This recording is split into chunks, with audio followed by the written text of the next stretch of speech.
બનાસકાંઠા કાંકરેજ તાલુકાના તેરવાડા ગામમાં જિલ્લા પંચાયત સીટના કાર્યાલયનું ઉદ્ઘાટન કરતા તેરવાડા સરપંચ હરદાસજી ઠાકોર.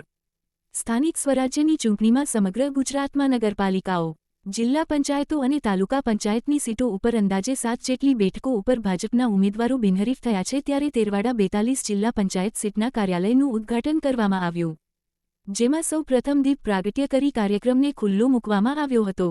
હરગોવનભાઈ શિરવાડિયા, જિલ્લા ભાજપ મહામંત્રી રસિકજી ઠાકોર, બક્ષીપંચ મોરચા ઉપપ્રમુખ ભાજપ સંજયભાઈ દેસાઈ, પૂર્વ નગરપાલિકા પ્રમુખ પૃથ્વીરાજસિંહ વાઘેલા, ઉમેશભાઈ પ્રજાપતિ, હરદાસભાઈ પટેલ સરપંચ ચંગા વગેરે ઉપસ્થિત રહ્યા હતા. મોટી સંખ્યામાં ભાજપના પદાધિકારીઓ અને કાર્યકર્તાઓ હાજર રહ્યા હતા.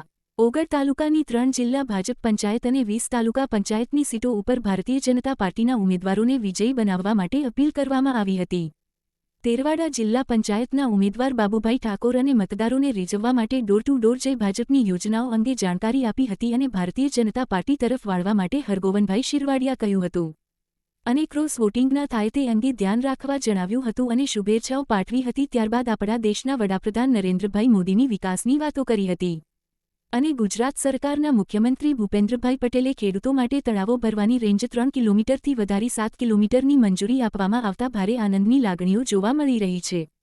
ત્યારે હવે કાંકરેજ તાલુકામાં તાલુકા જિલ્લા પંચાયતની ચૂંટણીમાં ભાજપનો ભગવો લહેરાશે એ નક્કી છે.